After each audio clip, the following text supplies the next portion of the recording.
Bonjour famille, ce matin nous sommes jeudi et comme convenu nous avons décidé de parler du choix du conjoint ou de la conjointe, c'est-à-dire comment faire un bon choix par rapport à son partenaire ou à sa partenaire. Pour cela nous allons prendre comme test d'appui le livre de Tobie chapitre 6 et plus précisément le verset 12 à 13. Donc si vous avez votre Bible, vous pouvez la prendre et déjà aller à ce chapitre-là pour pouvoir comprendre beaucoup de choses. Dans l'histoire de ce chapitre-là, on nous parle du Tobie, le papa, qui, se faisant vieux, donnait des conseils à son fils Tobias pour réussir sa marche avec le Seigneur. Parce que on peut prendre Tobie comme un exemple de foi, un homme qui était doté d'une grande sagesse. Voilà. Donc, il donnait des conseils à son fils Tobias pour que ce dernier aussi puisse marcher dans les pas du Seigneur comme il faut.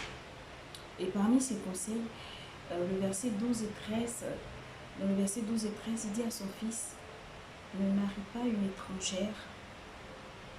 Souviens-toi de ce que tes ancêtres ont fait. Abraham, Jacob, ils ont épousé les femmes de leur tribu et la bénédiction a perduré dans leur vie. Voilà, donc c'est ce qu'il donne comme conseil à son fils. Si vous voulez, on peut lire la partie pour que vous puissiez mieux comprendre. Voilà. Il dit, mon enfant, évite de faire un mariage contraire à la loi de Dieu. Choisis une femme de ton peuple. Ne te marie pas avec une étrangère, avec une femme qui n'est pas de la tribu de ton père. En effet, nous sommes d'une famille de prophètes. Mon enfant, souviens-toi de Noé, d'Abraham, d'Isaac et de Jacob. Nos premiers ancêtres, ils se sont mariés avec une femme de leur tribu et Dieu les a bénis en leur donnant des enfants. De leurs enfants qu'ils posséderaient le pays. Toi aussi, mon enfant, aime tes frères israélites, ne méprise pas tes fils et les filles de ton peuple et prends une femme parmi eux. Voilà. Voici ce que le verset 12 et 13 dit concrètement. Mais pour résumer, je peux vous dire que dans le verset 12 et 13, Tobie dit à son fils Tobias d'épouser une femme de sa tribu, de ne pas épouser une femme qui est étrangère. Voilà, s'il veut que la bénédiction perdure dans sa vie. Donc, il va plus loin en donnant des explications, en lui disant, regarde tes ancêtres Jacob, Abraham, ils ont épousé des femmes de leur tribu et la bénédiction a perduré dans leur vie. Dieu les a bénis. Donc, il donnait comme ça ce conseil à son fils Tobias. Voilà. Donc, c'est ce test-là, que je vais m'appuyer pour donner un enseignement ce matin. Bien-aimé dans le Seigneur, il est important de faire un bon choix quant au conjoint ou à la conjointe si tu veux être heureux dans ton foyer. Voilà, c'est la base. Voilà. Donc, le Seigneur t'invite ce matin à ne pas épouser un homme étranger ou une femme étrangère.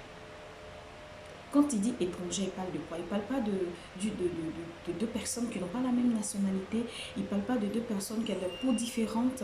Il ne parle pas de deux personnes qui ne sont pas de la même ethnie. Il parle d'une personne qui est étrangère à ta foi, qui est étrangère à tes convictions religieuses, qui est étrangère à tes principes de vie, qui est étrangère à tes projets, qui est étrangère à tes habitudes. Voilà, c'est de cette personne qu'il parle. Donc, faisons attention lorsque nous faisons le choix. Il est important de discuter d'abord avec une personne. D'être sûr que cette personne, vous avez les mêmes convictions, vous avez les mêmes habitudes. Oui, c'est important. Parce qu'il est important d'épouser les visions. Il est important d'avoir la même vision lorsqu'on est dans un foyer. Pour qu'un foyer soit stable, il est important de bien choisir la personne. Et Dieu nous donne ce conseil. Il dit, n'épouse pas une personne étrangère à ta foi, à tes convictions religieuses. Je vais vous dire la vérité. L'idéal, c'est d'épouser un homme avec lequel vous avez les mêmes convictions religieuses. Cela apporte la stabilité dans l'éducation des enfants. Oui, c'est l'idéal. Dieu nous invite, c'est l'idéal. une femme de ta tribu. Une femme qui sait de quoi parle le test. Et il a rappelé à son fils, il dit, tu viens d'une famille de prophètes. Ça veut dire chez nous, là, Dieu, là, c'est important.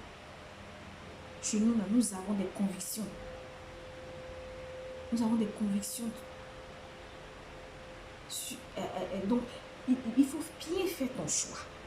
Il rappelle à son fils son identité spirituelle. Donc, il est important pour toi de connaître ton identité spirituelle pour faire ton choix. Oui. Parce que quand tu ne sais pas qui tu es, tu vas choisir n'importe quoi, n'importe qui pour entrer dans ta vie et après tu vas être blessé. Il est important de faire toi-même un travail sur toi-même. De savoir qui tu es. De prendre un temps de prière avec le Seigneur. De prier, de gêner, de demander à Dieu. De t'orienter. En tout cas, je parle à des chrétiens et à des chrétiennes ce matin. Oui. Parce que nous, lorsqu'on veut s'engager dans le mariage, on prend un temps de prière ou de jeûne. Pour demander au Seigneur, est-ce que c'est son choix? Un chrétien, c'est quelqu'un qui se comporte comme quelqu'un, qui vit comme quelqu'un qui aura des comptes à rendre à son Dieu lorsqu'il va le rejoindre.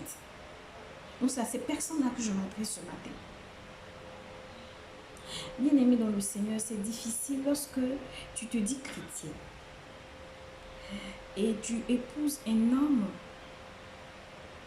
qui n'est pas de la même religion que toi. C'est difficile. Et ça peut aller encore si la personne, peut-être, elle croit en ton Dieu. Mais là encore, c'est un autre combat qui t'attend. C'est-à-dire quand tu épouses une personne qui n'est pas de la même tribu que toi, tu as deux combats à faire. Le premier combat, c'est apporter la joie, la stabilité dans ton foyer. Et le deuxième combat, ce sera de prier même pour que ce monsieur soit convaincu de tes prières. Parce qu'il ne croit pas en ce que tu fais. C'est difficile. Il ne croit pas en ce que tu fais. Il ne croit pas en ce que tu fais. On ne choisit pas un homme à cause de sa beauté. On ne choisit pas un homme à cause de son aspect physique. On ne choisit pas un homme à cause de sa situation financière. On choisit un homme parce qu'il répond à nos critères, selon Dieu. Parce qu'il peut être une source de bénédiction pour moi. Oui. Parce qu'il y a de la valeur en lui quand je le regarde. Lui et moi, on partage certaines choses. Lui et moi, on est joyeux lorsqu'on parle du Seigneur. Lui et moi, on est joyeux lorsqu'on parle de certains projets. Lui et moi, on s'accorde sur certaines choses. Oui. On n'épouse pas un homme en se basant sur l'apparence. Non, j'ai une soeur qui veut me mettre en contact avec quelqu'un. Il dit qu'il est beau, il a l'argent, il est célibataire. Ça ne suffit pas. Ça ne suffit pas pour être heureux. Cherche à savoir, mais ce monsieur-là, parle-moi un peu de sa vie spirituelle. Oui, et je vous assure que c'est la dernière question qu'on pose. Oh, c'est ce qui est important. Dis, parle-moi un peu de sa vie spirituelle, comment il est, quels sont ses principes de vie, comment tu le trouves, est-ce que c'est un homme qui a des principes, c'est un homme qui est rigoureux, est-ce que c'est un homme qui aime Dieu, est-ce que c'est un homme qui a le sens de la famille, est-ce que c'est un homme qui est ambitieux, c'est de tout ça qu'il faut discuter, c'est ce qu'il faut chercher à savoir. C'est ce qu'il faut chercher à savoir. Et même si cette personne, cette femme, même cet homme te ment, ton Dieu que tu pries, qui est Jésus-Christ de Nazareth, ne peut pas te mentir. Donc tu peux prendre un temps avec lui. Le problème, c'est que nous ne prenons pas le temps avec le Seigneur. En une semaine, oui, j'ai confié cela au Seigneur. Il ne m'a rien dit. C'est parce que c'est bon. Si c'était bon, mauvais, il allait me dire, mais en une semaine. Non, prends le temps de prier. Mais si ça fait 3, 4 mois, prie, confie le même sujet au Seigneur. Il te répondra forcément. Je vous assure, quand tu refuses de prier, ne mets Dieu au centre avant de rentrer dans un foyer. Dans ce foyer-là, tu seras obligé de prier Dieu. Parce que l'histoire te rattrapera. Demandez à celles qui sont déjà mariées, celles qui sont mariées, qui n'ont pas demandé la vie du Seigneur. C'est qu'elles vivent dans leur foyer. Les combats qu'elles ont dû mener pour être heureuses aujourd'hui, pour être épanouies. Donc, je ne parle pas de celles qui sont déjà mariées, de ceux qui sont déjà mariés. Si tu es déjà marié, que tu te rends compte que cet homme est étranger, vraiment, à tout ce que tu entreprends, et ou bien que cette femme est étrangère à ce que toi tu aimes, à ce à quoi tu aspires, c'est ta ceinture. commence à prier, à jeûner, pour que Dieu te fortifie et qui t'aide. Parce qu'avec Dieu, il y a toujours une solution. Mais toi qui n'es pas encore marié, toi qui es célibataire, toi qui es en quête, toi qui désires te marier, commence à prier, à prendre un temps avec toi-même, à chercher à savoir toi-même qui tu es spirituellement, à quoi toi-même tu aspires véritablement, ce que tu recherches en voulant te marier. Lorsque tu arrives à répondre à toutes ces questions, maintenant tu prends un temps, tu confies le prétendant au Seigneur. Le problème, c'est que nous-mêmes ne savons même pas qui nous sommes, ce que nous voulons dans le mariage. C'est pour cela que nous faisons des mauvais choix. Il est important de faire un bon choix. Et je vais vous dire, le bon choix, ce n'est pas celui qui est riche. Le bon choix, ce n'est pas celui qui est beau. Le bon choix, c'est ce que Dieu a prévu pour toi. Oui. C'est ce que Dieu a prévu pour toi. Parce que Dieu te connaît plus que toi-même. Il sait ce qui est bon pour toi. Il sait ce que tu peux supporter. Lorsque tu t'abandonnes dans les mains de Dieu par rapport au choix du conjoint, de la conjointe, Dieu t'oriente. Et il te donne la force d'attendre la personne qu'il veut. Véritablement que Dieu nous aide. Que Dieu nous aide à être patient. Parce que lorsqu'on est amoureux, il est difficile d'être patient. Voilà. Mais que Dieu te fortifie là où tu es. Je ne sais pas dans quelle situation tu es actuellement. Si tu as beaucoup de prétendants autour de toi et tu ne sais pas qui choisir, je t'invite ce matin à prendre un temps de prière, à jeûner, à prier, à confier cela à Dieu. Même si Dieu répond à des serviteurs de Dieu, il faut que toi-même tu sois convaincu de ce que le serviteur de Dieu te dit. Parce que Dieu confirme toujours sa parole. Il confirme toujours. Le mariage, c'est un engagement très sérieux. Très sérieux. On n'épouse pas n'importe qui. On n'épouse pas n'importe qui. C'est important. Parce que lorsque tu fais un mauvais choix, tu deviens amer dans le foyer. Le mariage devient un fardeau pour toi. Tu deviens aigri. Maintenant, tu fais des enfants blessés. La société même en pâtit. La famille en pâtit. Toi-même, tu deviens... C'est vraiment difficile. C'est vraiment difficile. Donc, pour éviter cela, donnons-nous le temps de prier. Prions sincèrement et présentons cet homme à Dieu, cette femme à Dieu, pour que Dieu te convainque. Et pendant que tu es en train de prier pour savoir si c'est le bon conjoint, évite d'avoir des rapports avec cette personne, d'avoir des rapports sexuels avec cette personne. Parce que c'est important.